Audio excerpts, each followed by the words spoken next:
그래서 11절 우리 한 절씩 교독하겠습니다. 제가 한 절 읽고 여러분 한 절 읽고 우리 한 절씩 교독하도록 그렇게 하겠습니다. 시드기야가 왕위에 오를 때의 나이가 21세라 예루살렘에서 11년 동안 다스리니라. 그의 어머니의 이름은 하무달이라 림나인 예레미야의 딸이더라.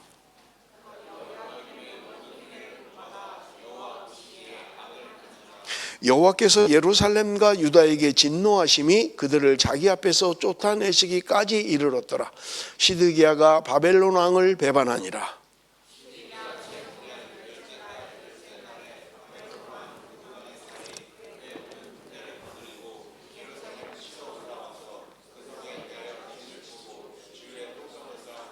그 성이 시드기야 왕 제11년까지 포위되었더라.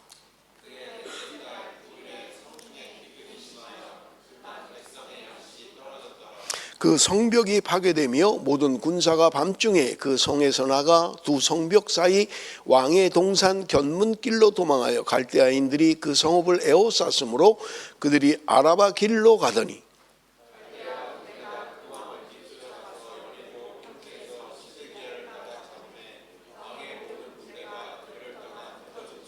그들이 왕을 사로잡아 그를 하마 땅 리블라에 있는 바벨론 왕에게로 끌고 가매 그가 시드기야를 신문하니라.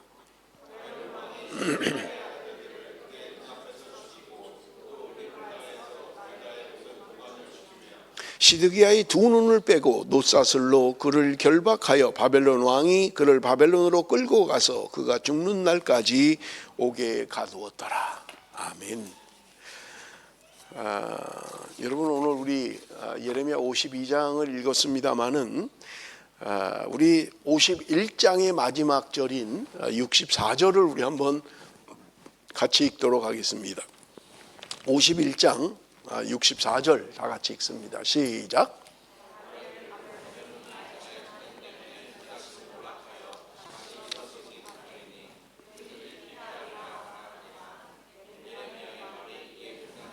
자, 51장 64절은 예레미야의 말이 이게 끝나니라 그렇게 이야기해요. 51장에서 예레미야가 끝났다는 말입니다. 그런데 여러분 오늘 우리가 읽은 것은 52장을 읽었어요. 왜 끝났다고 하는데 또 한 장이 추가됐는가라고 하는 거예요. 여러분 그것은 부록이라고 생각하면 됩니다. 예레미야서가 기록될 당시에 30년 후에 기록된 거예요. 52장은. 그래서 추가된 것이다. 여러분 그렇게 이해를 하시면 될 것 같고요. 52장의 목적은 51장 전체를 아우르는, 그래서 예레미야서를 통해서 우리에게 주시는 교훈이 무엇인가 하는 것을 결론적으로 말씀하고 있는 것이다. 그런 말입니다. 그래서 오늘 이 본문의 말씀을 가지고 이제 세 가지 교훈, 하나님께서 예레미야서를 통해서 우리에게 주시는 세 가지 교훈이 무엇인가 하는 것을 우리 함께 살펴보도록 그렇게 하겠습니다. 여러분 첫 번째는요, 하나님의 말씀의 실현성입니다. 하나님의 말씀의 실현성이에요. 하나님의 말씀은 단순히 언어로만 기록된 것이 아니라는 말입니다.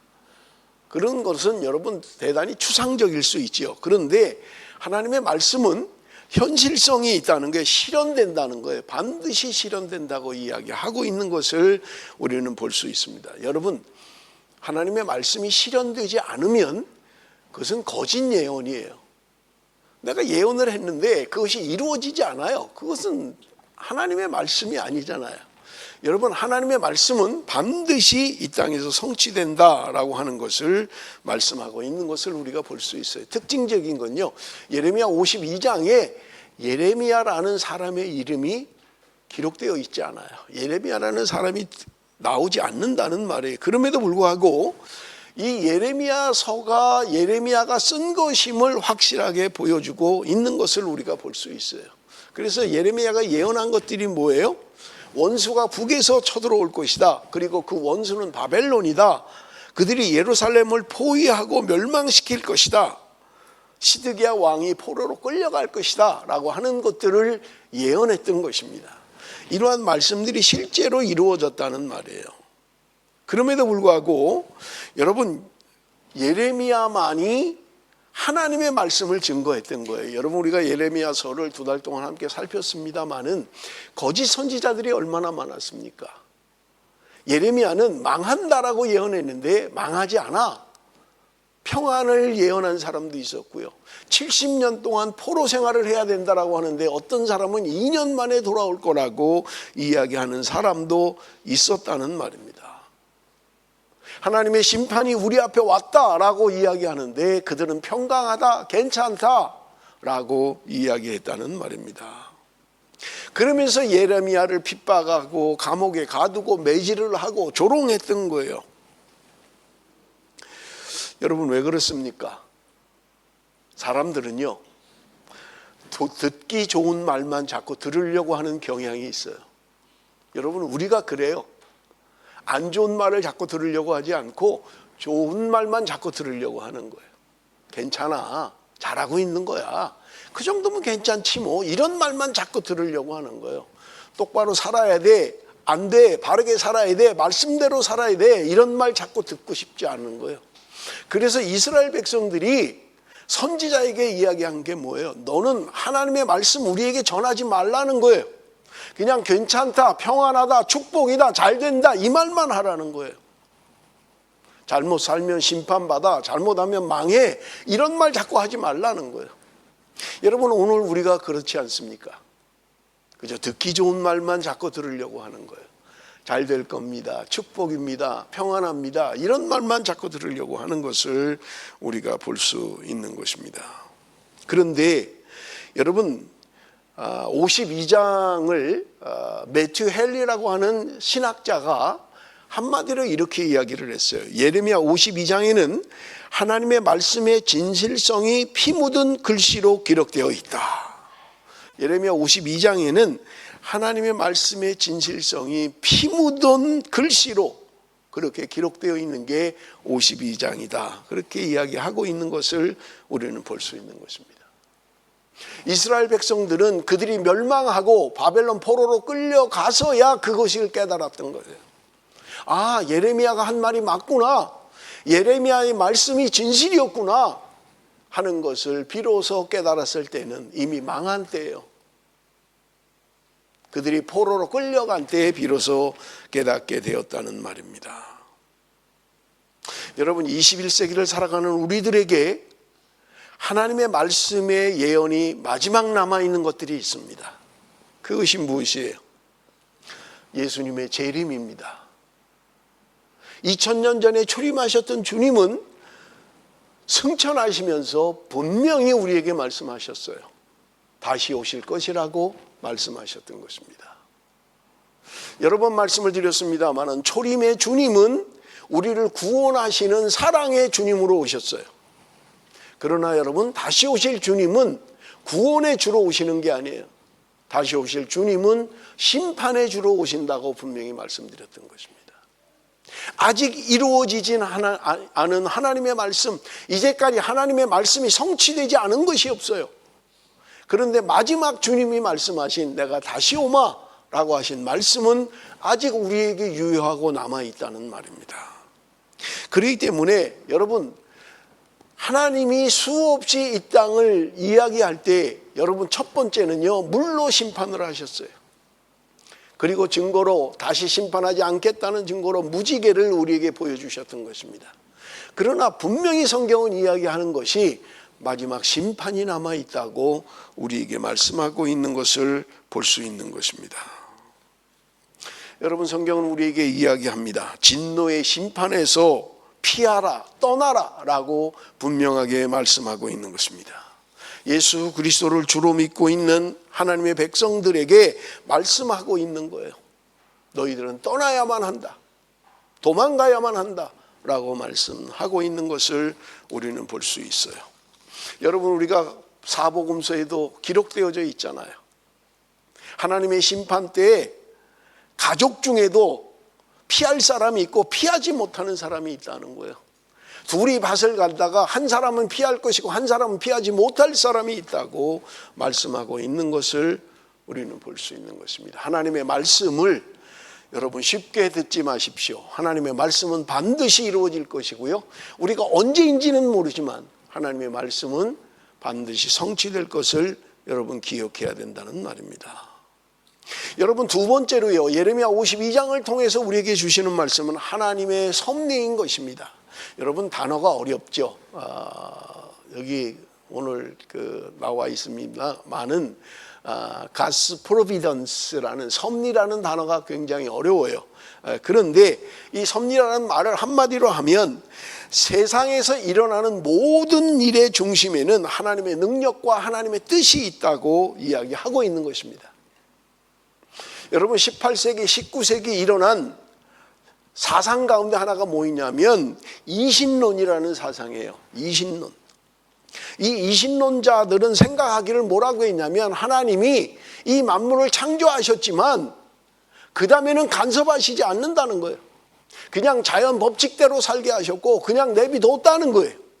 그것이 이신론자들의 생각입니다. 그런데 성경은 우리에게 그것을 말하고 있지 않아요. 하나님의 섭리를 이야기하고 있다는 말입니다. 하나님의 섭리가 무엇입니까? 하나님은 창조하셨고 그 창조한 것을 지금도 보존하고 계시다는 거예요. 그것뿐만 아니라 하나님은 통치하고 계신다. 이 세 가지를 합쳐서 하나님의 섭리라고 이야기하는 거예요. 하나님이 창조하시고 창조한 것을 보존하시고 보존한 것을 지금도 통치하시는 하나님의 섭리가 우리에게 있다라고 성경은 말씀하고 있는 것을 우리는 볼 수 있는 것입니다.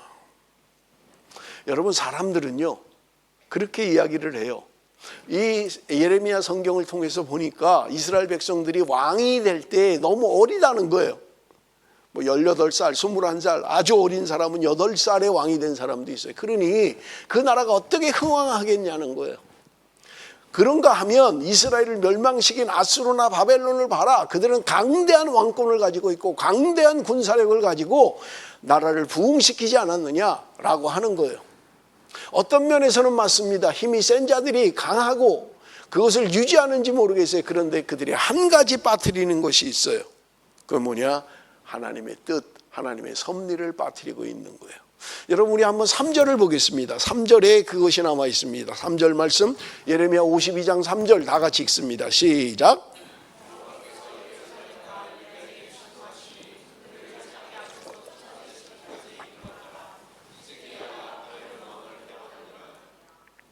예루살렘과 유다가 진노하심에 심판받았다는 거예요. 그런데요, 이 본문은 우리에게 분명하게 주어가 누구인지를 이야기합니다. 여호와께서 그들을 심판하셨다는 거예요. 여호와께서 그들에게 진노하셨다고 말씀하고 있는 것을 우리는 볼 수 있는 것입니다. 왜 유다가 포로가 되었습니까? 왜 북이스라엘이 아수르에게 멸망당했습니까? 어떻게 바벨론이 쳐들어와서 그들을 멸망시켰습니까?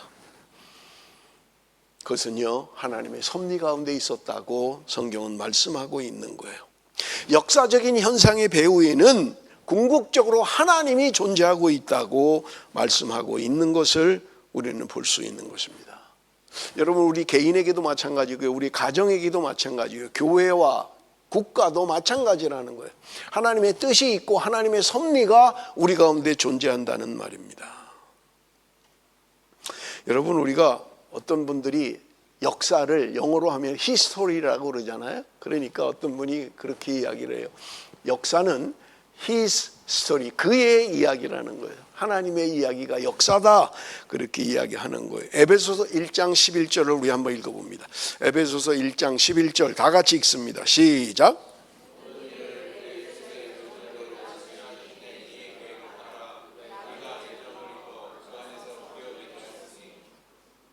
여러분, 여기 보면 모든 일을 그의 뜻에 결정대로 일하시는 이의 계획을 따라 우리가 예정을 입었다.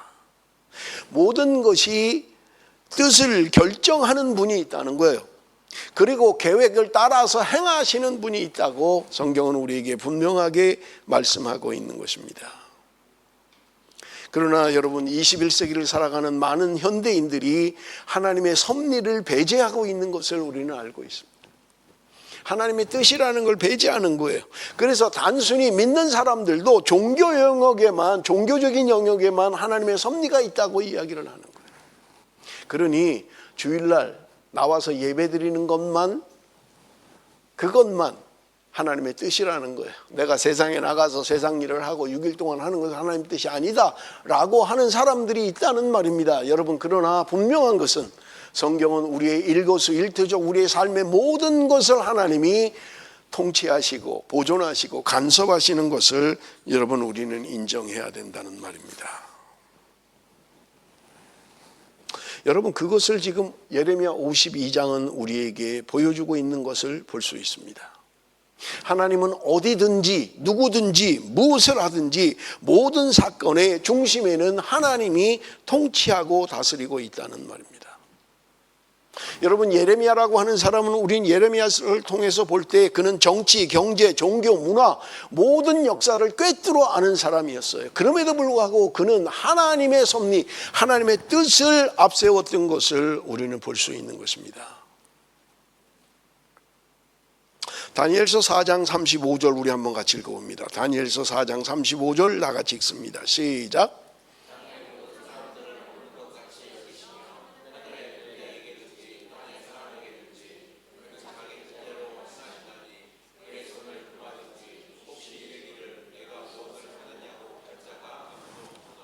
제가 일부 예배 때도 질문을 했어요. 여러분, 이 말을 누가 했는지 혹시 아세요? 혹시 아시는 분 있나요? 이 말을 누가 한 것 같아요? 여러분, 바벨론의 왕 느부갓네살이 한 말입니다. 여러분, 느부갓네살은요, 세계 통치자들 가운데 3위 안에 드는 사람이에요. 대단한 사람이에요. 그런데 그가 바벨론 완전히 통일하고 그가 왕궁에서 했던 말이 뭐냐면, 내가 내 손의 힘으로 이 위대한 일을 이루었다라고 그는 고백했어요. 내가 이 위대한 일을 했다라고 고백했던 것입니다. 그런데 하나님이 그 순간에 그 느부갓네살을 치셨던 거예요. 그는 7년 동안 짐승처럼 살았습니다. 제가 볼 때 완전히 귀신 들린 거예요. 맨발로 머리는 풀어 헤치고 손은 새의 발톱처럼 휘고 그냥 이슬을 먹고 잘 것도 없는 거예요. 그냥 이슬을 맞으면서 풀을 뜯어 먹고 7년 동안 살았던 것입니다. 세계를 제패했던 제왕이에요. 내가 이 모든 일을 이루었다. 하나님이 그를 치니까 그는 7년 동안 완전히 미친 사람이 되어서 완전히 광야를 헤매고 살았던 것입니다. 하나님이 7년 만에 그의 정신을 돌아오게 하셨어요. 그때 느부갓네살이 고백한 말이 바로 다니엘 4장 35절 말씀입니다.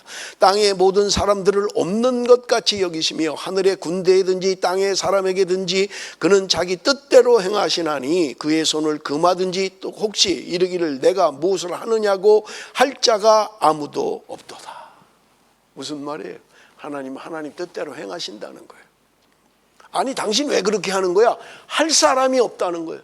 하나님의 뜻대로 하나님이 행하신다고 말씀하고 있는 것을 우리는 볼 수 있는 것입니다. 세계를 제패했던 느부갓네살, 권력을 가지고 있고 힘을 가지고 있고 능력을 가지고, 지난주에 보여드렸잖아요. 바벨론 성이 얼마나 대단한 성인지요. 바벨론 제국이 얼마나 대단한 제국인지 보여드렸잖아요. 그럼에도 불구하고 하나님이 그를 쳐버리니까 그는 미친 사람처럼 7년을 살 수밖에 없었던 것입니다. 하나님의 섭리, 하나님의 주권, 하나님의 통치, 여러분, 이것은 모든 사람에게 모든 역사 가운데 지금도 존재하는 것이라고 말씀하고 있는 것을 우리는 볼 수 있는 것입니다. 하나님의 말씀은 이제까지 이루어지지 않은 것이 없고 하나님의 말씀은 반드시 성취된다고 성경은 우리에게 말씀하고 있는 거예요. 하나님은 허투루 이야기하시는 분이 아니라는 거예요. 시건하지 않으신다는 거예요. 아유, 내가 실수했어. 아유, 내가 잘못 말했네. 하나님 그러시는 분이 아니라는 거예요. 그 하나님의 말씀이 이제까지 하나도 이루어지지 않은 게 없다는 거예요. 그렇기 때문에 여러분, 예레미야 52장을 통해서 하나님의 섭리를 우리에게 보여주고 있는 것입니다. 마지막으로 세 번째는요, 하나님의 은혜입니다. 하나님의 은혜예요. 52장을 통해서 하나님이 어떻게 은혜를 베푸셨는가를 말씀하고 있는 것을 우리는 볼 수 있어요. 우리는 생각할 때 다 멸망하고 다 망한 거 그건데 뭘 그 안에 은혜가 있는가라고 생각할 수 있을 것입니다. 그런데 예레미야 52장 17절에서 23절 다 읽지 않겠어요. 이게 무슨 내용이냐면요, 바벨론이 쳐들어와서 이스라엘 사람들을 포로로 끌어갈 때 성전을 다 무너뜨려 버렸어요. 그리고 그 안에 있는 성전 기물들을 다 가지고 간 거예요. 그런데 성전 안에 있는 그 기물들이 무엇인지를 기록해 놓은 거예요. 그게 지금 17절부터 23절에 기록되어 있는 거예요. 뭐를 얼마 가져갔고 뭐를 얼마 가지고 높이가 얼마고 전부 다 기록해 놓은 거예요. 자, 여러분 이상하잖아요. 침략자가 침략해서 지금 포로로 다 가져가면서 그걸 왜 기록하고 있겠냐고요. 뭐 하려 그걸 기록해요.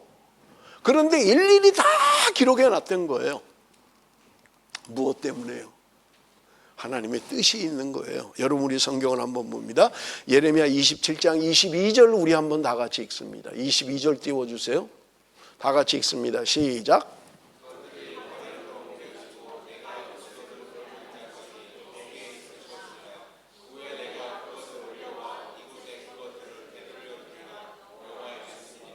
자, 지금 이미 멸망하기 전이에요. 예레미야 27장이니까요. 그런데 예레미야가 예언하기를 너희들이 지금 포로로 끌려가게 될 건데 그 성전 기물들도 다 끌려 빼앗길 거라는 거예요. 그런데 그 후에 내가 그곳을 올려와 이곳에 그것들을 되돌려 두리라. 지금 빼앗겨 버린 거예요. 나라가 망한 거예요. 그런데 하나님은 말씀하셨던 거예요. 너희들 그거 내가 그대로 다시 옮겨 놓을 거야. 너희들 빼앗긴 그거 주발 하나라도 새꼬챙이 하나라도 하나님이 그대로 다시 옮겨 놓을 거야. 그래서 바벨론이 그 침공하고 가져갈 때 숫자를 다 기록해 놨다는 거예요. 거기에는 두삽도 있고요, 밥그릇도 있고요, 주발도 있고요, 술잔도 있고요, 다 거기 기록해 놨다는 말입니다.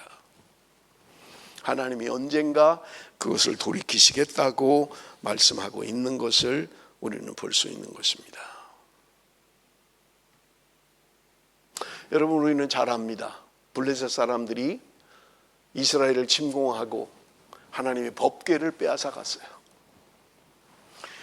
여러분 그 당시의 전쟁은요 신들의 전쟁이에요. 아이고 여호와 하나님 별거 아니네, 이스라엘 사람이 믿는 하나님 별거 아니네, 우리의 다곤 신상이 훨씬 더 강하다, 그래서 우리가 전쟁에 이겼다라고 했어요. 그래서 하나님의 법궤를 다곤 신전에 올려놨던 거예요. 그 다음날 보니까 그 신상이 쓰러져 있는 거예요. 이상하네. 신상이 어떻게 쓰러지지? 올려놨던 거예요. 그 다음날 가보니까 팔이 부러지고 목이 부러져 있는 거예요. 이거 심상치 않다. 이거 뭐가 문제가 있는 거다. 그래서 그 법궤를 옮기니까 옮기는 곳마다 어려움을 겪는 거예요. 전염병이 생기고 뭐 환란이 오고 어려움을 겪는 거예요. 그러니까 이 사람들이 이거 이렇게 두면 안 되겠다. 다시 돌려보내자. 이스라엘을 돌려보내자. 여러분 그것이 역사에 기록되어 있고 성경에 기록되어 있는 이야기잖아요. 하나님의 은혜가 그 안에 있었다는 말입니다. 빼앗겨 버렸지만 하나님은 말씀하시기를 내가 그것들을 다시 돌려놓을 때가 있을 것이다 라고 말씀하고 있는 것을 우리가 볼 수 있습니다. 두 번째로 하나님의 은혜는요 31절에서 34절인데요 조금 길긴 하지만 우리 한번 좀 같이 읽도록 하겠습니다. 31절에서 34절 다 같이 읽습니다. 시작. 31절부터요.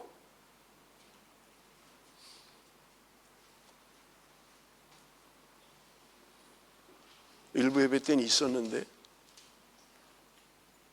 예?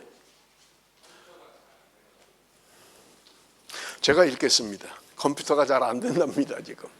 31절에서 34절 유다왕 여호야긴이 사로잡혀간 지 37년 곧 바벨론의 에월므로닥 왕의 즉위 원년 둘째 12째 달 25째 날 그가 유다의 여호야긴 왕의 머리를 들어주었고 감옥에서 풀어주었더라. 그에게 친절하게 말하고 그의 자리를 그와 함께 바벨론에 있는 왕들의 자리보다 높이고 그 죄수의 의복을 갈아입혔고 그의 평생 동안 항상 왕의 앞에서 먹게 하였으니 그가 날마다 쓸 것을 바벨론의 왕에게서 받는 정량이 있었고 죽는 날까지 곧 종신토록 받았더라. 여호야긴에 대한 이야기를 하고 있는 거예요. 여호야긴이라고 하는 사람은요 18살에 왕이 돼서 3개월 다스렸어요. 그리고 바벨론으로 끌려간 거예요. 그리고 지금 37년이 지나서 그의 나이 55세 되었을 때 이야기입니다. 그때 에월무로닥이라고 하는 바벨론 왕이 그를 풀어줬다는 거예요. 느부갓네살 아들의 아들, 느부갓네살 왕의 아들 에월무로닥이 그를 풀어줬다는 거예요. 그래서 왕궁에 살게 하고 왕과 함께 식사를 할 수 있게 하고 모든 것을 회복시켜 주셨다고 이야기하고 있는 것을 우리는 볼 수 있습니다. 자, 여러분, 왜 하나님은 누구는 멸망시키고 누구는 회복시켜 주셨냐는 거예요. 여러분, 이스라엘의 마지막 시드기야 왕은 여러분 성경에 기록한 것처럼 그가 보는 앞에서 아들을 다 죽여버렸어요. 그의 눈을 다 빼버렸어요. 그리고 끌고 가서 감옥에다 쳐넣은 거예요. 그런데 왜 이 시드기야는 그렇게 하시면서 하나님이 이 지금 여호야긴이라고 하는 사람은 회복시키고 왕궁에서 잘 살게 해줬냐 하는 것입니다. 이상하잖아요. 누가 뭐 잘못돼서 그런가? 아니, 다 잘못된 사람이에요. 시드기야도 그렇고 여호야긴도 그렇고 하나님 말씀대로 안 살았던 사람들이에요. 그런데 누구는 은혜를 베풀었고 누구는 그냥 망해버리고 했다는 말입니다. 여러분, 그 답이 성경에 기록되어 있습니다.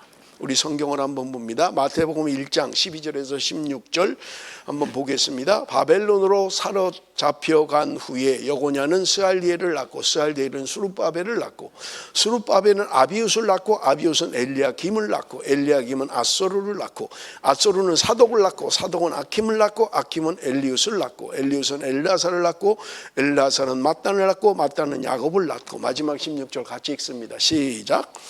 야곱은 마리아의 남편 요셉을 낳았으니 마리아에게서 그리스도라 칭하는 예수가 나니라. 이것 때문입니다. 여러분, 여기 나오는 여호야긴을 왜 하나님이 회복시키시고 살게 하셨냐는 거예요. 여러분, 여호야긴이라고 하는 사람은요, 성경에 여고냐라고도 이름이 등장하고요, 고니야라고 등장합니다. 같은 사람이에요. 여호야긴이나 여고냐나 고니야나 같은 사람이에요. 이 여호야긴은요, 이 남유다 16대 왕인 요시야 왕의 둘째 아들 여호야김의 아들이에요. 여러분, 16대 왕이 요시야 왕이 굉장히 선정을 베푼 사람이었어요. 그런데 애굽이 아수르와 함께 바벨론을 치기 위하여 올라갈 때 지금 그걸 막았던 거예요, 요시야 왕이. 왜냐하면 요시야 왕은 바벨론과 한 편이었기 때문에 그래요. 올라가서 바벨론을 공격하는 것을 중간에 차단한 거예요. 여러분, 애굽은요, 반드시 이스라엘을 거치지 않으면 올라갈 수가 없어요. 위쪽으로 올라갈 수가 없는 거예요. 그러니까 그걸 차단했던 거예요. 그런데 그 싸움에서 요시야가 죽어버리고 맙니다. 그리고 그의 아들이 왕이 되어 여호아스라고 하는 둘째 아들이 왕이 됩니다. 그리고 나면 여호야김이라는 그 첫째 아들이에요. 여호야김이 그 첫째 요시야의 첫째 아들 여호야김이 왕이 18번째로 남유다의 왕이 됩니다. 그런데 3개월밖에 11년을 통치합니다. 그리고 나면 여호야김의 아들 여호야긴이 19번째 왕으로 등극을 하는 거예요. 그런데 오늘 성경에 말하는 것처럼 그는 3개월밖에 통치를 못했어요. 그리고 바벨론으로 끌려갔던 거예요. 그리고 마지막 20번째는 시드기야예요. 이 요시야의 셋째 아들입니다. 그런데 지금 여호야긴에게는 삼촌이죠. 지금 여호야김의 아들 여호야긴이 왕이 된 거니까요. 이 요시야의 셋째 아들이 시드기야예요. 그러니까 삼촌이 왕이 될 때 마지막 왕은 삼촌이었던 거예요. 그런데 이때 멸망을 하게 되는 것입니다. 여러분, 왜 하나님이 여호야긴이 무슨 특별히 신앙심이 좋고 기도를 많이 하고 믿음이 좋아서 하나님이 그를 세우신 게 아니에요. 왜냐하면 성경에 그런 말이 없어요. 그도 악한 왕이었고 하나님 말씀대로 순종하지 않았다고 성경은 기록하고 있는 거예요. 그런데 하나님이 왜 시드기야는 그렇게 죽게 만들고 여호야긴은 하나님이 세우시냐는 거예요. 하나님의 은혜라는 말입니다. 이것이 하나님의 은혜예요. 왜요? 우리가 마태복음을 읽었습니다마는 이 여호야긴의 후손 가운데 예수 그리스도가 탄생하는 거예요. 하나님이 이것을 보존하기 위해서 여호야긴을 세우셨던 거예요. 보호하셨던 거예요. 그는 요시야의 첫째 아들 여호야김의 아들이기 때문에 그래요. 그는 비록 하나님 말씀대로 살지 못했지만 하나님의 뜻이, 하나님의 섭리가 그를 세우고 회복시켜서 이 땅에 예수 그리스도, 500년 후에 태어날 예수 그리스도, 남유다가 586년에 멸망을 했으니까요. 적어도 500년 가까이 후에 태어날 예수 그리스도를 탄생시키기 위해서 하나님은 여호야긴이라는 사람을 회복시키시는 것을 우리는 볼 수 있습니다. 사랑하는 성도 여러분, 하나님이 대한민국을 왜 이렇게 축복하십니까? 여러분, 역사 가운데 전쟁의 폐허가 되고 이렇게 짧은 시간에 회복되는 나라는 없다는 거예요. 그런데 여러분 보세요. 2021년 기준으로 GDP 세계 9위가 한국이었어요. GDP 기준 9위였다고요. 세계 9위. 뭐 요즘은 뭐 7위다 뭐 그런 얘기도 해요. 또 어떤 자료는 13위로 떨어졌다 뭐 그런 이야기를 해요. 어쨌든 대한민국이 경제가 10위 안에 드는, 전 세계 국가의 10위 안에 드는 그런 강대국으로, 경제 대국으로 성장한 이유가 무엇이라고 생각합니까? 물론 사람들은 사회학적으로 평가할 수 있을 거예요. 대한민국 사람들이 부지런해서 모든 일에 잘하기 때문이다. 그렇다면 북한은요, 북한 사람들은요, 제가 볼 때 남한 사람보다 훨씬 더 부지런해요. 강인해요. 그렇지 않나요? 남한보다 북한 사람들이 훨씬 강인하지요. 훨씬 생활력 강하지요. 뭐 누가 그러더라고요. 함경도 사람들은 쌍 하면 벌써 주먹이 날아간대요. 벌써 뭐 얼마나 성격이 급한지 그냥 뭐 쌍 하면 벌써 주먹이 날아가서 그냥 날려버린다는 거예요. 얼마나 급한지 몰라요. 여기 시드니에 우리 대선배 홍관표 목사님이라고, 제가 왔을 때 대선배였어요. 시드니 중앙장로회. 이분이 함경도 출신이에요. 얼마나 급한가 몰라요. 막 급해요. 아주 그냥 막 쌍 하면 끝나는 거예요. 그냥.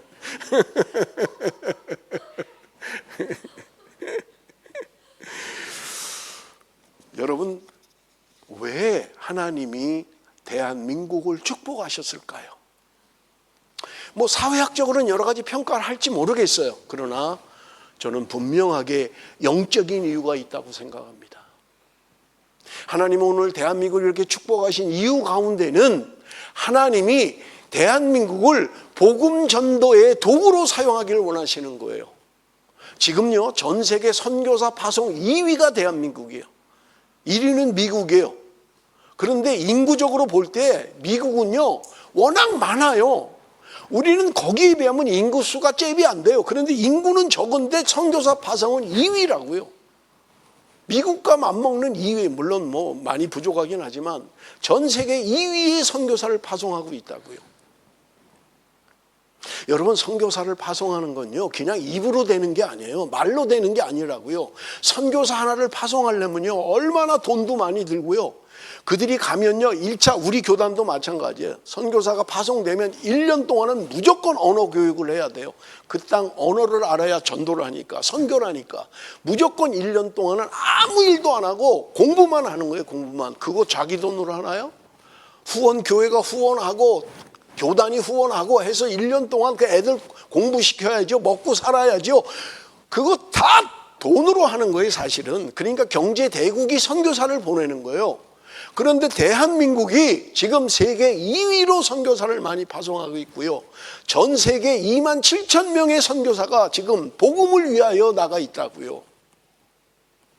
이것은요, 대한민국이 이렇게 축복을 받지 못하면 불가능한 거예요. 아무리 마음이 있어도, 아무리 하고 싶어도 불가능해요. 안 돼요. 그런데 하나님이 대한민국을 축복하셨다는 말입니다. 저는 아무리 생각해도 하나님이 대한민국을 축복한 것은 인간성이 좋아서도 아니고요, 남다르게 부지런해서도 아니고요, 남다른 기술이 있어서도 아니라고 저는 생각해요. 분명한 다른 눈이 하나 있어야 되는데 영적인 눈을 가지고 있어야 된다는 말입니다. 믿음의 눈으로 하나님의 계획을 볼 수 있어야 돼요. 그것은 하나님이 대한민국을 통하여 복음 전도의 도구로 대한민국을 사용하시기를 원하신다는 분명한 사실인 것입니다. 사람들은 이야기합니다. 앞으로 모슬렘을 전도할 나라가 어느 나라이냐. 그럴 때 사람들은 이야기합니다. 중국이 앞으로 중국 사람들이 모슬렘을 복음화할 거라는 거예요. 뭐 때문에 그러는지는 몰라요. 하여튼 중국이 적합하다는 거예요. 그래서 대한민국이 지금 중국 선교를 해야 된다는 거예요. 그러면 그 중국 사람들이 모슬렘을 지금 전도할 거라는 거예요. 제가 베트남에 갔을 때요, 베트남 선교사가 그래요. 앞으로 모슬렘을 전도할 수 있는 사람은 베트남이라는 거예요. 또 자기네 나라가 할 거라는 거예요. 왜 그럽니까? 왜 그런 판단을 해요? 그랬더니 베트남 사람들이 기질이 있다는 거예요. 그냥 온순한 것 같은데 성질 나면 못 건드린다는 거예요. 물불 안 가린다는 거예요. 그러니까 앞으로 마지막 모슬렘 선교는 베트남 사람이 감당할 거라는 거예요. 베트남 사람들이. 누가 됐든 베트남이 됐든 중국이 됐든 저는 잘 모르겠어요. 그런데 그들을 베트남 사람을 복음화해야 되고 중국을 복음화해야 될 사명이 우리에게 있다는 거예요. 선교사들을 통해서 복음 전도를 통해서 그들이 복음화되면 그들이 마지막 이제 모슬렘 국가들을 선교하게 될 것이라고 이야기하고 있는 것입니다. 사랑하는 성도 여러분, 하나님께서 우리 대한민국을 축복하신 이유가 무엇입니까? 우리 교회가 축복받은 이유가 무엇입니까? 나라가 부강하면 교회는 저절로 축복을 받는 거예요. 왜 하나님이 이렇게 하시느냐 하는 거예요. 복음 전파의 도구로 사용하시고 싶으신 거예요. 제가 일부예배 때는 말씀을 드렸는데 제가 어젯밤에 꿈을 꿨어요. 이 설교 준비 때문에 그런 것 같아요. 꿈을 꿨는데 제가 마지막 죽음의 모습을 보여주는 거예요. 내가 죽는 거예요 지금. 제가 침대에 누워 있고요. 지금도 생생해요. 제가 손을 가지런히 가슴에 모으고 이제 마지막 임종을 맞는 거예요. 그런데 마음은 편안했어요. 이제 내가 인생이 끝나는구나.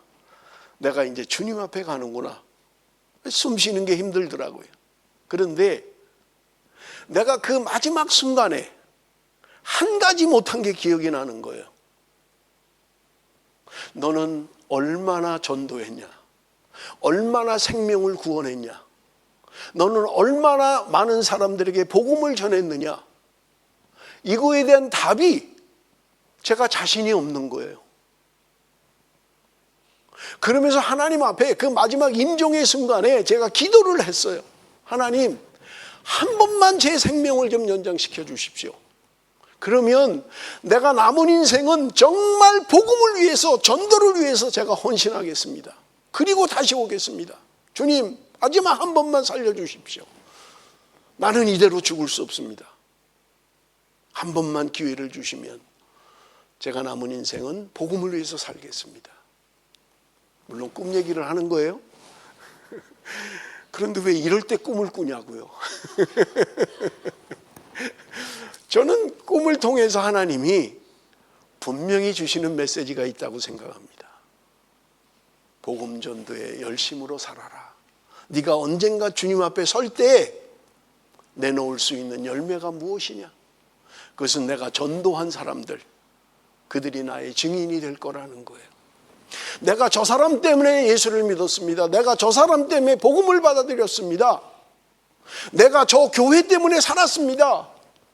내가 이 민족 때문에 살았습니다. 라고 하는 분명한 사실인 것입니다.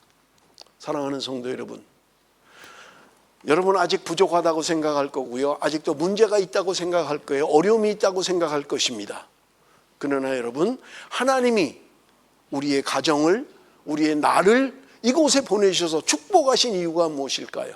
하나님은 오늘도 저와 여러분이 복음 전파의 도구가 되기를 원하신다고 하는 분명한 사실인 것입니다.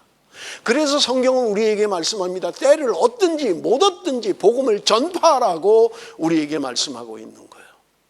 사랑하는 성도 여러분, 내가 살아가면서 모든 내 삶의 목표가 전도가 돼야 돼요. 내가 학교를 다니든 사업을 하든 직장 생활을 하든 내가 무엇을 하든 복음 전파할 수 있는 여러분 기회로 삼으셔야 된다는 말입니다. 그럴 때 하나님이 기뻐하시고 하나님께서 역사하실 것입니다. 52장 우리 예레미야를 마치면서 하나님은 오늘도 저와 여러분에게 은혜를 베푸신 이유가 복음 전도자의 사명을 감당하라고 저희를 부르신 것을 분명히 믿습니다. 여러분, 우리가 이 일을 위하여 애쓰고 힘써야만 하는 것입니다. 기도하겠습니다. 살아계신 아버지 하나님, 오늘도 우리에게 말씀을 통해서 깨닫게 하시니 감사합니다. 하나님의 말씀은 반드시 성취되고 이루어지는 것을 믿게 하여 주옵소서. 주님이 다시 오시마 약속하신 말씀은 아직 이루어지지 않았지만 반드시 성취될 것을 믿습니다. 아버지 하나님, 우리가 주님 앞에 언젠가 설 때 내가 주님 앞에 남겨드릴 것이 있는지 나를 점검하게 하여 주옵소서. 오늘 나를 나되게 하신 이유는 하나님께서 복음 전도의 도구로 사용하기 위하여 하나님이 나를 축복하신 줄로 믿습니다.